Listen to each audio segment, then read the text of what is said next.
ఒకడు ఐపీఎస్ అవ్వాలన్నా, ఐఏఎస్ అవ్వాలన్నా, డాక్టర్ అవ్వాలన్నా, బెస్ట్ ఇంజనీర్ అవ్వాలన్నా, ఏ క్యాడర్ని తన జీవితంలోనికి సంపాదించుకోవాలన్నా ఆ స్థాయి పోరాటం, ఆ స్థాయి తపన అందిపుచ్చుకున్నప్పుడు ఆకాశాన్ని అంటిన దాన్నైనా వంచి తన చేత పుచ్చుకొనగలిగిన సామర్థ్యాన్ని సంపాదించుకుంటాడు మనిషి.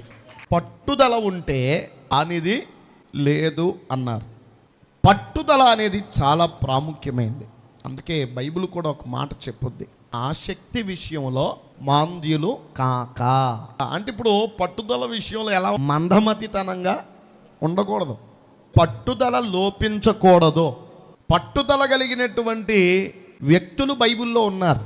ఒక ఆయన పట్టుదలతో నన్ను దాటిపోవద్దని యబ్బోకు రేవు దగ్గర అబ్బో నువ్వు ఎక్కడున్నావని చెప్పి అడిగి ఆయన ప్రత్యక్షత అయ్యే వరకు అతని పట్టుదల ఆయన్ని కదలనివ్వలేదు. కార్యదక్షత అనేటటువంటిది ఉన్నప్పుడు క్రియారూపకమైన ప్రత్యక్షతల్ని మనుషులు చూస్తారు. ఈ మాటలు విద్యార్థుల యొక్క జీవితాల్లో కూడా ఉపయోగపడతాయి. ఆధ్యాత్మికంగా ఎదగాలనుకునేటటువంటి వారికి ఈ మాటలు ప్రయోజనకరంగా మారతాయి. నేను ఎందుకు సక్సెస్ అవ్వట్లేదనే ప్రశ్న చాలా మందిలో ఉంటుంది. సక్సెస్ అనేది కేవలం భక్తికి సంబంధించిన అంశంలోనే కాదు, జీవితంలో కూడా ముఖ్యమైనది. సక్సెస్ అనేది కుటుంబంలో ముఖ్యమైనది, సక్సెస్ అనేది వ్యాపారంలో ముఖ్యమైనది, సక్సెస్ అనేది ఆలోచనలో ముఖ్యమైనది, సక్సెస్ అనేది భక్తిలో ముఖ్యమైనది. ఈ సక్సెస్ అనేటటువంటి మంత్రం తెలిసినటువంటి వాడు ఏ మాత్రం తల దించుకొనక ముందుకు పరిగెట్టేటటువంటి అవకాశాన్ని చేతబుచ్చుకుంటాడు. సక్సెస్కు ఉన్నటువంటి మంత్రం ఏంటి? సక్సెస్ని సాధించాలి అంటే ముందు మనిషి నిరాశల తావులో నుంచి, నిస్పృహల తావులో నుంచి మనిషి బయటికి రావాలి. వాటిలో నుండి బయటకు వచ్చి సక్సెస్ని సాధించడానికి అవసరమైనటువంటి గుణాన్ని అందిపుచ్చుకోవాలి. సక్సెస్కు గుణం ఉంటుంది. ఆ గుణం దొరికినోడు ఎప్పటికీ ఓడిపోడు. అసలు యేసు ప్రభు ఓడిపోతేగా నిన్ను ఓడిపోనిస్తాకి. ఆయన ఓటమి లేనివాడు. ఓటమి లేనోడు నీ కోచ్ అయితే ఏం జరుగుద్ది? ఎప్పటికీ ఓటమి ఎరుగనే ఎరగవు.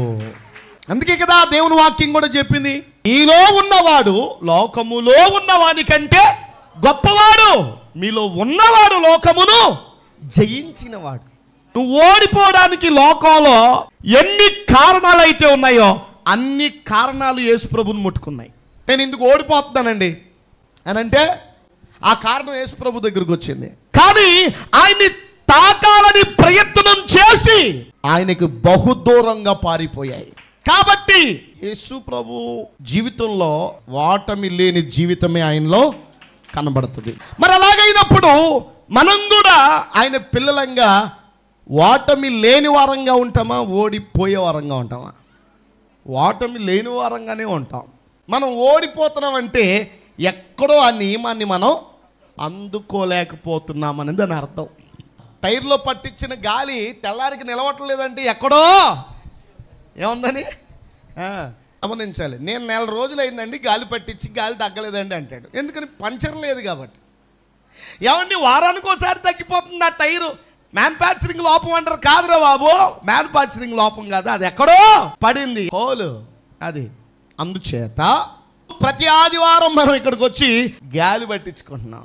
మరలా ఆదివారం వచ్చేసరికి నిలుస్తుందా అంటే నిలవట్లా. మరలా ఇక్కడికి వచ్చేసరికి ఉద్యోగం వస్తుంది. కానీ దేవుని పిల్లలు ఎప్పుడు కూడా అట్లా ఉండకూడదు. మనము బలము వెంబడి బలము పొందుట కొరకు దేవుడు మనల్ని ఎన్నుకున్నాడు.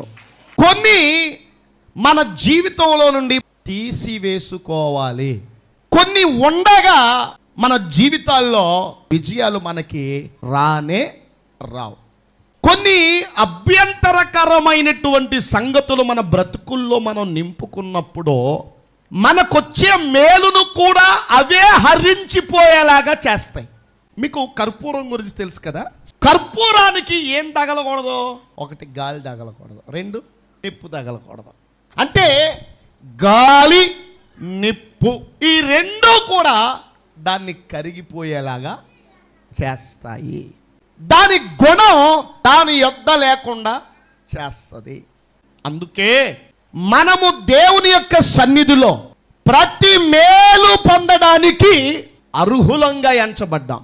ఆ ప్రతి మేలు నువ్వు పొందడానికి నీకు అడ్డు తగిలేది ఏంటంటే గాలి లాంటిది, అగ్ని లాంటిది. ఇవి రెండు నీకు తగిలినప్పుడు కర్పూరం మాయమైపోయినట్టు నీ భక్తి కూడా సారం లేనిదిగా మారిపోద్ది. భక్తికి అనుకూలము కాని వ్యక్తిత్వం గాలితో సమానం. భక్తికి అనుకూలము కాని వ్యక్తిత్వం అగ్నితో సమానం. ఇవి రెండు ఉన్న చోట, గాలి అగ్ని ఉన్న చోట కర్పూరం ఉండనట్టుగానే భక్తికి అనుగుణము కాని వ్యక్తిత్వం ఉన్న చోట దేవుని శక్తి నిలబడదు.